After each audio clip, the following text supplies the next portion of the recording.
ಎಲ್ರಿಗೂ ನಮಸ್ಕಾರ. ಇವತ್ತು ಶುಕ್ರವಾರದ ವ್ಲಾಗನ್ನು ನಾನು ಸ್ಟಾರ್ಟ್ ಮಾಡ್ತಾಯಿದ್ದೀನಿ. ಇವತ್ತು ಯೋಗ ಡೇ ಆಗಿರೋದ್ರಿಂದ ನಿಶ್ವಿಕನ್ ಸ್ಕೂಲಲ್ಲಿ ವೈಟ್ ಔಟ್ಫಿಟಲ್ಲಿ ಬರಬೇಕು ಅಂತೇಳಿ ಮೆಸೇಜ್ ಮಾಡಿದ್ದಾರೆ ವಾಟ್ಸಪ್ಪಲ್ಲಿ. ಸೊ ಯೂರೋ ಕಿಡ್ಸ್ ಅಂತ ಒಂದು ಗ್ರೂಪ್ ಇದೆ, ಅದರಲ್ಲಿಂದ ಸ್ಕೂಲ್ ಮೆಸೇಜಸ್ ಎಲ್ಲ ಬರುತ್ತೆ. ಸೊ ಅದರಿಂದ ನಾನು ಐರನ್ ಮಾಡ್ತಾಯಿದ್ದೀನಿ. ಇದು ಆ್ಯಕ್ಚುಲಿ ಅವಳ ಕಸಿನ್ದು, ನಿಶ್ವಿಕನ್ ಕಸಿನ್ದು ನೇಸರ್ ಅಂತ ಹೇಳಿ ಅವ್ರದ್ದು ಪೈಜಾಮ ವೈಟ್ ಆ್ಯಂಡ್ ವೈಟ್ ಇದೆ. ಸೊ ಅದನ್ನು ಐರನ್ ಮಾಡ್ತಾಯಿದ್ದೀನಿ ಅವಳಿಗೆ ಹಾಕೊಂಡು ಹೋಗೋದಕ್ಕೆ ಅಂತ ಹೇಳಿ. ಸೊ ಯೋಗಾಗೆ ಇದೆಲ್ಲ ಯೂಶ್ವಲಿ ವೈಟೇ ಹಾಕೋದು ಯೋಗದಲ್ಲೆಲ್ಲ, ಆದ್ದರಿಂದ ಐರನ್ ಮಾಡ್ತಾಯಿದ್ದೀನಿ. ಸೊ ಯೋಗ ಏನಕ್ಕೆ ಮಾಡ್ತಾರೆ ಅಂದರೆ ಮೆಡಿಟೇಷನ್ ಎಲ್ಲನೂ, ಸೊ ಮೈಂಡಲ್ಲಿ ಪೀಸ್ ಸಿಗಲಿ ಅಂಥೇಳಿ, ಸೊ ಸ್ಟ್ರೆಸ್ ಎಲ್ಲ ರಿಲೀಫ್ ಆಗಿ ಮೈಂಡಲ್ಲಿ ಪೀಸ್ ಸಿಗಲಿ ಅಂಥೇಳಿ ಯೋಗ ಮಾಡ್ತಾರೆ. ಆದ್ದರಿಂದ ಎಲ್ಲರೂ ವೈಟನ್ನೇ ಪ್ರಿಫರ್ ಮಾಡ್ತಾರೆ ಯೋಗಾಗೆ. ಸೊ ವೈಟ್ ಅಂತಂದರೆ ಅದು ಒಂದು ಶಾಂತಿಯ ಪ್ರತೀಕ ಆಗಿರುತ್ತೆ. ವೈಟ್ ಕಲರು ಪೀಸ್ ಅಂತ ಹೇಳ್ತಾರೆ. ಆದ್ದರಿಂದ ನಾನು ಔಟ್ಫಿಟ್ನ ಅವಳಿಗೆ ಐರನ್ ಮಾಡಿದ್ದೀನಿ. ಈ ರೀತಿ ರೆಡಿಯಾಗಿದ್ದಾಳೆ. ಸೊ ಸ್ಕೂಲಿಗೆ 8:45. ಸೊ ನಿಶ್ವಿಕನ ನಾನು ಅವ್ರ ಪಪ್ಪ ಇಬ್ಬರು ಸ್ಕೂಲಿಗೆ ಬಿಟ್ಟು ಬಂದಿದ್ದೀವಿ. ಸೊ ಸ್ಕೂಲಿಗೆ ಅಭ್ಯಂತನ ಕೂಡ ಕರ್ಕೊಂಡು ಹೋಗ್ತೀವಿ. ಸೊ ಅವಳನ್ನ ಬಿಟ್ಟು ಬಂದಾಗಿದೆ. ಸೊ ನಮ್ಮ ಮನೆಗೆ ಬರೋ ಅಷ್ಟರಲ್ಲಿ ಆಲ್ರೆಡಿ 8:15 ಆಗಿತ್ತು.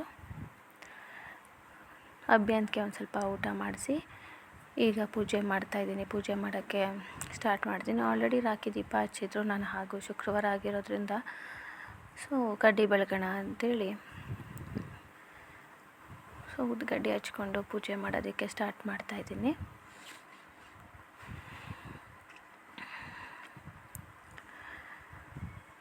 ಸೊ ಫ್ರೈಡೇ ಆಗಿರೋದ್ರಿಂದ ಸೊ ಬಾಗಿಲಿಗೆಲ್ಲ ರಂಗೋಲಿ ಆಲ್ರೆಡಿ ಹಾಕ್ಬಿಟ್ಟಿದ್ದಾರೆ ಅಮ್ಮನೇ.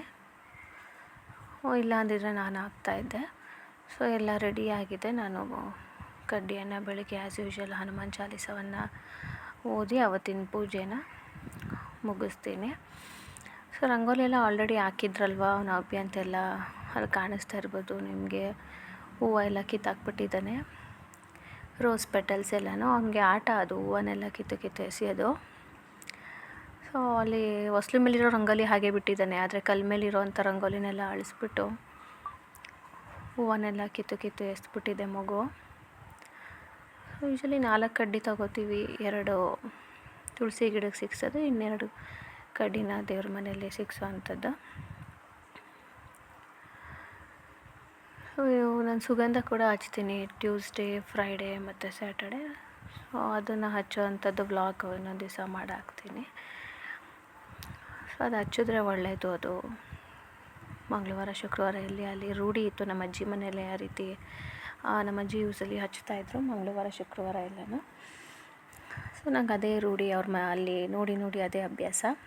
ಫ್ರೈಡೇ, ಟ್ಯೂಸ್ಡೇ ಸುಗಂಧ ಹಚ್ಚೋದು ದೇವ್ರ ಮನೇಲಿ. ಸೊ ಪೂಜೆ ಎಲ್ಲ ಆದಮೇಲೆ daily as usual Hanuman Chalisa ಓದ್ತೀನಿ. ಒಂದೊಂದ್ಸಲಿ ನಾನು ಪೂಜೆ ಮಾಡೋ ಅಷ್ಟೊತ್ತಿಗೆ ಅಭ್ಯಂತ ಆಲ್ರೆಡಿ ಮಲಗಿಬಿಟ್ಟಿರ್ತಾನೆ. ಬಟ್ ಇವತ್ತು ಇನ್ನೂ ಎದ್ದಿದ್ದಾನೆ. ಇನ್ನೊಂದು ಸ್ವಲ್ಪ ಇದೆ ಅವನಿಗೆ ತಿನ್ನಿಸೋದು ಒಂದು ಸ್ವಲ್ಪ. ಸೊ ಪೂಜೆ ಎಲ್ಲ ಆದಮೇಲೆ ತಿನ್ನಿಸೋಣ ಅಂಥೇಳಿ ನಾನು ಆಂಜನೇಯನ ದೇವಸ್ಥಾನದ್ದು ಆರೆಂಜ್ ಕಲರ್ ಬಟ್ ಬರುತ್ತಲ್ಲ ಅಂಜನಾ ಥರದ್ದು, ಅದನ್ನು ಎಣ್ಣೆ ಹಾಕಿ ಕಲಸಿಟ್ಟಿದ್ದೀನಿ ಒಂದು ಬಟ್ಲಲ್ಲಿ. ಅದನ್ನು ದಿನ ನಾನು ಇಟ್ಕೋತೀನಿ, ಹುಡುಗರಿಗೂ ಇಡ್ತೀನಿ. ಅಭ್ಯಂತ ಜೊತೆಗಿದ್ದಾನೆ. ಸೊ ಹನುಮಾನ್ ಚಾಲೀಸ ಓದ್ತಾಯಿದ್ದೀನಿ. ಅವನು ಓದೋಕ್ಕೆ ಬಿಡ್ತಾಯಿಲ್ಲ, ಆದ್ರೂ ಪೂಜೆ ಮಾಡೋಕ್ಕೆ ಅಂತ ಬರ್ತಾನೆ. ಪೂಜೆ ಮಾಡೋದ್ರೆ ಇಂಟ್ರೆಸ್ಟ್ ಅವನಿಗೆ ಒಂದು ಸ್ವಲ್ಪ. ಅವನು ಬಟ್ಟಿಟ್ಕೊಂಡು ಎಲ್ಲ ಆ ಕಡೆ ಈ ಕಡೆ ಎಲ್ಲ ಬೆಳೆದು ಬಿಡ್ತಾನೆ ಒಂದು ಸ್ವಲ್ಪ. ಒಂದೊಂದ್ಸಲಿ ಸೈಲೆಂಟಾಗಿ ಕೂತಿರ್ತಾನೆ. ಹನುಮಾನ್ ಚಾಲೀಸ ಓದೋದನ್ನೆಲ್ಲ ಅವನು ಕೇಳಿಸ್ಕೊತಾನೆ. ಆದರೆ ಇವತ್ತು ಯಾಕೋ ಕೇಳಿಸ್ಕೊತಾ ಇಲ್ಲ ಅವನು.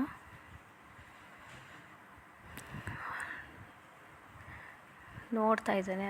ಆದರೆ ಇವಾಗ ಕ್ಯಾಮ್ರಾನೇ ನೋಡ್ತಿರ್ತಾನೆ ಅವನು ಯಾವಾಗಲೂ. ಫೋನ್ ಎಲ್ಲಿಟ್ಟಿರ್ತೀನಿ ಅಲ್ಲೇ ನೋಡೋಕೆ ಹೋಗ್ತಾನೆ. ಇನ್ನೊಂದು ಸ್ವಲ್ಪ ಅವನೇ ವ್ಲಾಗ್ಸ್ ಎಲ್ಲ ಸ್ಟಾರ್ಟ್ ಮಾಡ್ತಾನೆ ಅನಿಸುತ್ತೆ ಆಮೇಲೆ. ಆ್ಯಕ್ಚುಲಿ ಹನುಮಾನ್ ಚಾಲೀಸ ವಾಯ್ಸು ಸ್ತೋತ್ರದೆಲ್ಲ ಸೌಂಡ್ ಆಗಲಿ ಕೇಳಿಸ್ಲಿ ಅಂತ ಅಂದ್ಕೊಂಡೆ.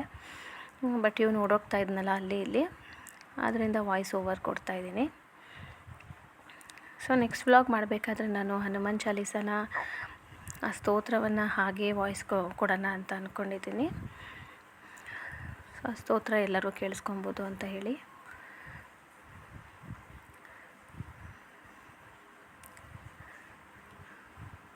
ಈಗಾಗಲೇ ಅರ್ಧ ಓದಿದ್ದೀನಿ, ಇನ್ನೊಂದು 5 to 6 ಪೇಜಸ್ ಇದೆ.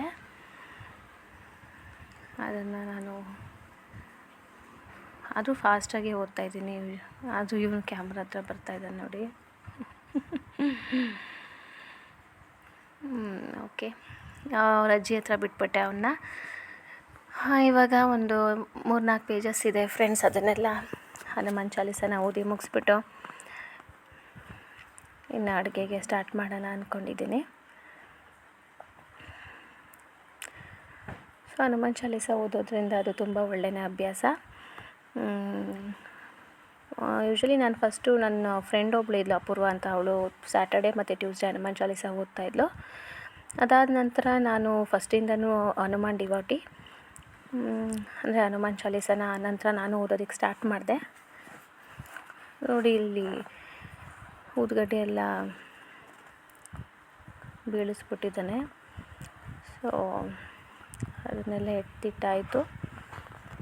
ಪೂಜೆ ಕಂಪ್ಲೀಟ್ ಆಗಿದೆ.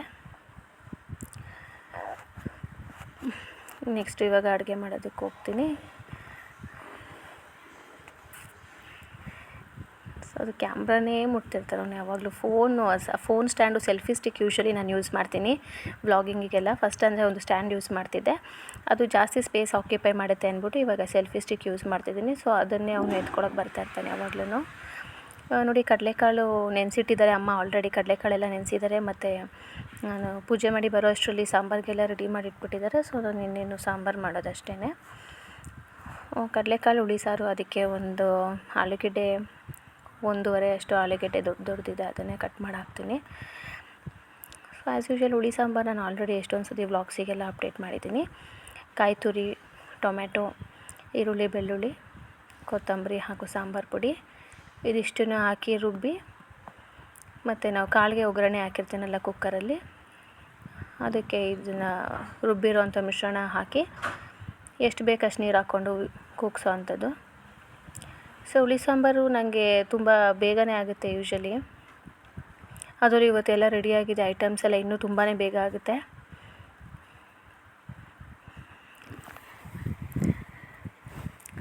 ಆಲ್ರೆಡಿ ಕಡಲೆಕಾಳು ಹುಳಿ ಸಾರನ್ನೇ ಆಲ್ರೆಡಿ ನಾನು ಹಾಕಿದ್ದೀನಿ ಅಂತ ಅನಿಸುತ್ತೆ. ಮುದ್ದೆ ಜೊತೆಗೆ ಕಡಲೆಕಾಳು ಹುಳಿ ಸಾಂಬಾರನ್ನ ನಾನು ವ್ಲಾಗನ್ನು ಮಾಡಿ ಒಂದು ದಿವಸ ಅಪ್ಡೇಟ್ ಮಾಡಿದ್ದೆ ಪ್ರೀವಿಯಸ್ಲಿ 2 months ಬ್ಯಾಕು. ನೋಡಿ ಈರುಳ್ಳಿ ತೊಗೊಂಡಿದ್ದೀನಿ, 2 ಈರುಳ್ಳಿ, ಅದನ್ನು ಕಟ್ ಮಾಡಿ ಹಾಕ್ತಾಯಿದ್ದೀನಿ. ಆನಂತರ ಇನ್ನೊಂದು ಈರುಳ್ಳಿ ನಾನು ಒಗ್ಗರಣೆಗೆ ಹಾಕ್ತೀನಿ ಕಡಲೆಕಾಳು ಜೊತೆಗೆ. ಇದಕ್ಕೆ ಸಾಂಬಾರು ಪುಡಿ ಹಾಕ್ತೀನಿ ನಾನು 2.5 ಸ್ಪೂನಷ್ಟು ಸಾಂಬಾರು ಪುಡಿ ಹಾಕ್ತೀನಿ. ಇದಕ್ಕೆ ಸಾಂಬಾರು ಪುಡಿ ಖಾರ ಇರೋದ್ರಿಂದ 2.5 ಹಾಕ್ತೀನಿ ಅಷ್ಟೇ. ಆ್ಯಕ್ಚುಲಿ 3 ಸ್ಪೂನ್ ಹಾಕೋದು, ಇವತ್ತು 2.5 ಅಷ್ಟು ಸ್ಪೂನ್ ಹಾಕ್ತಾಯಿದ್ದೀನಿ. ಸೊ ಖಾರ ಕಮ್ಮಿ ಇದ್ದರೆ ಹುಡುಗರು ಕೂಡ ತಿಂದ್ಬಿಡ್ತಾರೆ. ನಶ್ವಿಕಂಗೆ ಅವಳು ಕೂಡ ತಿಂತಾಳೆ ಖಾರ ಸ್ವಲ್ಪ ಕಮ್ಮಿ ಇದ್ದರೆ. ಸಾಂಬಾರು ಪುಡಿ ಯಾವಾಗೆಲ್ಲ ಜಾಸ್ತಿ ಹಾಕಿರ್ತೀನಿ ಆವಾಗೆಲ್ಲ ಅವಳು ಖಾರ ಅಂತ ಊಟನೇ ಮಾಡೋದಿಲ್ಲ ಸರಿಯಾಗಿ. ಆದರೂ ತುಪ್ಪ ಕೊಡ್ತೀನಿ ಅವಳಿಗೆ. ಇವತ್ತು ನೋಡೋಣ, ಸ್ವಲ್ಪ ಖಾರ ಸಾಂಬಾರು ಪುಡಿ ಸ್ವಲ್ಪ ಕಮ್ಮಿ ಹಾಕಿದ್ದೀನಿ.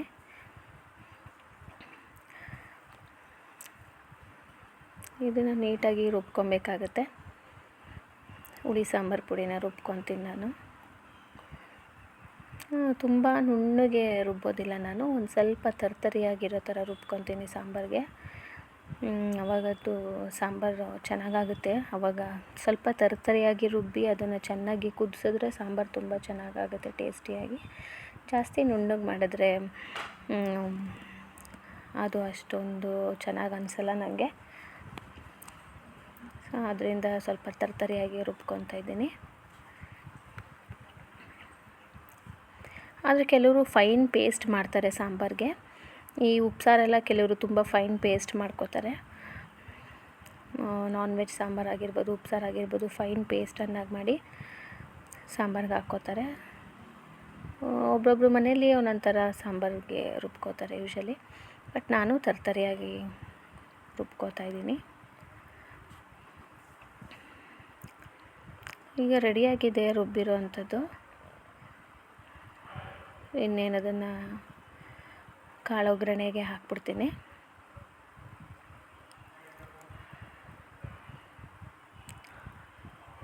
ಯೂಶಲಿ ಕುಕ್ಕರ್ಗೆ ಹಾಕಿ ಕೂಗಿಸ್ಬಿಡ್ತೀನಿ ಕಡಲೆಕಾಳನ್ನು.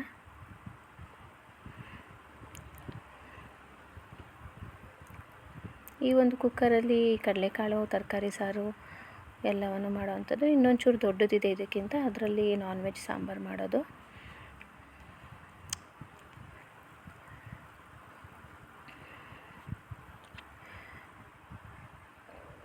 ಈಗ ಒಗ್ಗರಣೆಗೆ ಅಂತೇಳಿ ಆಯಿಲ್ ಹಾಕ್ತಾಯಿದ್ದೀನಿ. ಈರುಳ್ಳಿನ ಕಟ್ ಮಾಡ್ಕೊತೀನಿ ಒಗ್ಗರಣೆಗೆ. ಕಾಳು ಒಗ್ಗರಣೆಗೆ ಈರುಳ್ಳಿ ಹಾಕಬೇಕಲ್ಲ.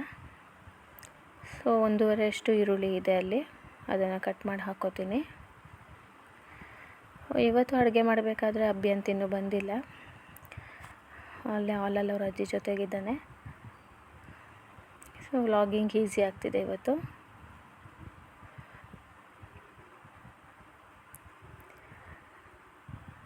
ಮೀಡಿಯಮ್ ಸೈಜಲ್ಲಿ ಕಟ್ ಮಾಡಿ ಇಟ್ಕೊಂಡಿದ್ದೀನಿ ಈರುಳ್ಳಿ ಒಗ್ಗರಣೆ ಹಾಕೋದಕ್ಕೆ ಅಂಥೇಳಿ. ಇವಾಗ ಅದಕ್ಕೆ ಆಯಿಲ್ ಹಾಕಿಬಿಟ್ಟು ಸಾಸಿವೆ ಹಾಕ್ತೀನಿ.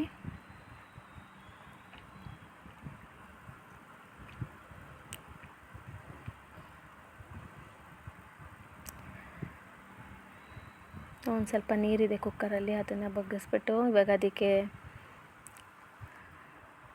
ಆಯಿಲ್ ಹಾಕ್ತಾಯಿದ್ದೀನಿ. 1-2 ಸ್ಪೂನಷ್ಟು, 2 to 3 ಸ್ಪೂನ್ಸ್ ಅಷ್ಟು ಆಯಿಲ್ ಹಾಕ್ತಾಯಿದ್ದೀನಿ. ಈಗ ಎಣ್ಣೆ ಬಿಸಿ ಆದಮೇಲೆ ಅದಕ್ಕೆ ಸಾಸಿವೆ, ಈರುಳ್ಳಿ ಹಾಕಿ ಕಾಳು ಒಗ್ಗರಣೆಯನ್ನು ಹಾಕ್ತೀನಿ. ಇವಾಗ ಎಣ್ಣೆ ಬಿಸಿಯಾಗಿದೆ, ಅದಕ್ಕೆ ಸಾಸಿವೆ ಹಾಕಿದ್ದೀನಿ.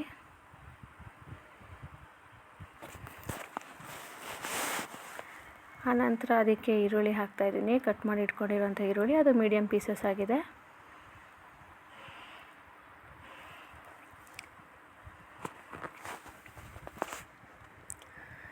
ಈಗ ಅದನ್ನು ಹಾಗೆ ಫ್ರೈ ಮಾಡ್ಕೋಬೇಕಾಗುತ್ತೆ ಲೈಟಾಗಿ. ಈರುಳ್ಳಿ ಎಲ್ಲ ಒಂದು ಸ್ವಲ್ಪ ಹಸಿ ವಾಸನೆ ಹೋಗಿ ಸ್ವಲ್ಪ ಕ್ರಿಸ್ಪಿ ಬ್ರೌನ್ ಆಗೋ ತನಕ ಹಾಗೆ ಫ್ರೈ ಮಾಡ್ಕೊಬೇಕು.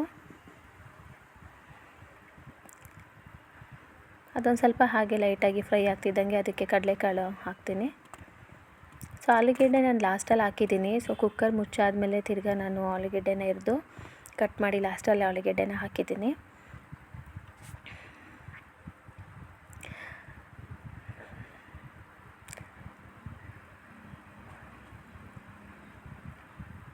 ನೋಡಿ ಇವಾಗ ಕಡಲೆಕಾಳು ಹಾಕ್ತಾಯಿದ್ದೀನಿ. ಚೆನ್ನಾಗಿ ನೆಂದಿದೆ ಕಡಲೆಕಾಳು. ಈಗ ಅದನ್ನು ಒಂದು ಸ್ವಲ್ಪ ಹೀಗೆ ಬಿಸಿ ಮಾಡಿ ಫ್ರೈ ಮಾಡಿಕೊಂಡು ಮಸಾಲೆ ಹಾಕಿ ಮುಚ್ಚಿದ್ರೆ ಆಯಿತು. ರುಚಿಗೆ ತಕ್ಕಷ್ಟು ಉಪ್ಪನ್ನು ಹಾಕಬೇಕಾಗತ್ತೆ.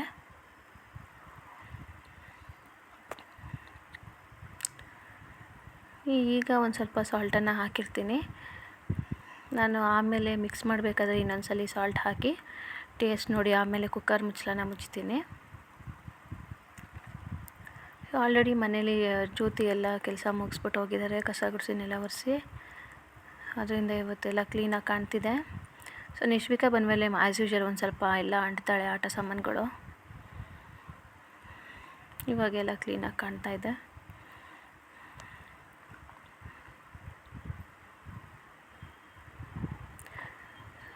ಅಭ್ಯಂತಿಗೆ ಇನ್ನೊಂದು ಸ್ವಲ್ಪ ತಿನ್ನಿಸೋದಿದೆ. ಸೊ ಅದನ್ನು ತಿನ್ನಿಸ್ಬಿಟ್ಟು ಅವನಿಗೆ ಆಮೇಲೆ ಸ್ನಾನ ಮಾಡಿಸ್ಬೇಕು. ಈಗ ಕಡಲೆಕಾಳೆಲ್ಲ ಆಗಿದೆ, ರುಬ್ಬಿರೋ ಅಂಥದ್ದನ್ನು ಹಾಕಬೇಕಾಗತ್ತೆ. ಈಗ ಒಂದು ಸ್ವಲ್ಪ ಹೊತ್ತು ಆಗಿದೆ, ಅದೆಲ್ಲ ನೀಟಾಗಿ ಫ್ರೈ ಆಗಿದೆ. ಈಗ ಅದಕ್ಕೆ ರುಬ್ಬಿರೋ ಅಂಥ ಮಿಶ್ರಣ ಹಾಕ್ತಾಯಿದ್ದೀನಿ. ಹಾಗೆ ಅದಕ್ಕೆ ಒಂದು ಸ್ವಲ್ಪ ನೀರನ್ನು ಹಾಕ್ತೀನಿ. ಈಗ ನೋಡಿ ಬದನೆಕಾಯಿ ನಾನು ಸಪ್ರೇಟಾಗಿ ಎಣ್ಣೆ ಹಾಕ್ಬಿಟ್ಟು ಹುರ್ಕೋತಾ ಇದ್ದೀನಿ. ಇದನ್ನು ಸಾಂಬಾರಿಗೆ ಹಾಕ್ತೀನಿ. ಸಾಂಬಾರು ರೆಡಿ ಆಗುತ್ತೆ. ಆಮೇಲೆ ನಾವು ಒಂದು ಹೊಸ ಕಾರನ್ನು ತೊಗೊಂಡಿದ್ವಿ, ಆ ವ್ಲಾಗನ್ನು ಕೂಡ ಅಪ್ಡೇಟ್ ಮಾಡ್ತಾಯಿನಿ. ಇದು ಏನು ಅಂತ ಹೇಳಿದರೆ ಅವರು ಜೇನುತುಪ್ಪ ಕೊಟ್ಟಿದ್ದಾರೆ ಚಾಕ್ಲೇಟ್ಸ್ ಬದಲಿಗೆ. ಸೊ ಎಲ್ಲ ಸಲ ಶೋರೂಮಲ್ಲಿ ಚಾಕ್ಲೇಟ್ಸ್ ಕೊಡ್ತಾಯಿದ್ರು, ಬಟ್ ದಿಸ್ ಟೈಮ್ ಅವರು ಹನಿ ಕೊಟ್ಟಿದ್ದಾರೆ. ಸೊ ಅದು ಪ್ಯೂರ್ ಹನಿ ಅನಿಸುತ್ತೆ, ತುಂಬ ಲೈಟ್ ಕಲರಾಗಿ ತುಂಬ ಸ್ಟಿಕ್ಕಿಯಾಗಿ ಚೆನ್ನಾಗಿದೆ. ಅದು 1 ಸ್ಪೂನು ನಿಶ್ವಿಕಂಗೆ ಕೊಟ್ಟೆ, ಇನ್ನು ಮಿಕ್ಕಿದ್ದೆಲ್ಲ ಹಾಗೇ ಇದೆ. ಸೊ ಇದು ಡಿಫ್ರೆಂಟಾಗಿ ಹನಿ ಕೊಟ್ಟಿದ್ದಾರಲ್ಲ ಅಂಥೇಳಿ ಅದನ್ನು ನಾನು ತೋರಿಸ್ತಾ ಇದ್ದೀನಿ ವ್ಲಾಗಲ್ಲಿ. ನೋಡಿ ಈ ರೀತಿ ಬಾಕ್ಸ್ ಇದೆ, ಹಿಂಗೆ ಇಳಿಯೋದು ಅದು.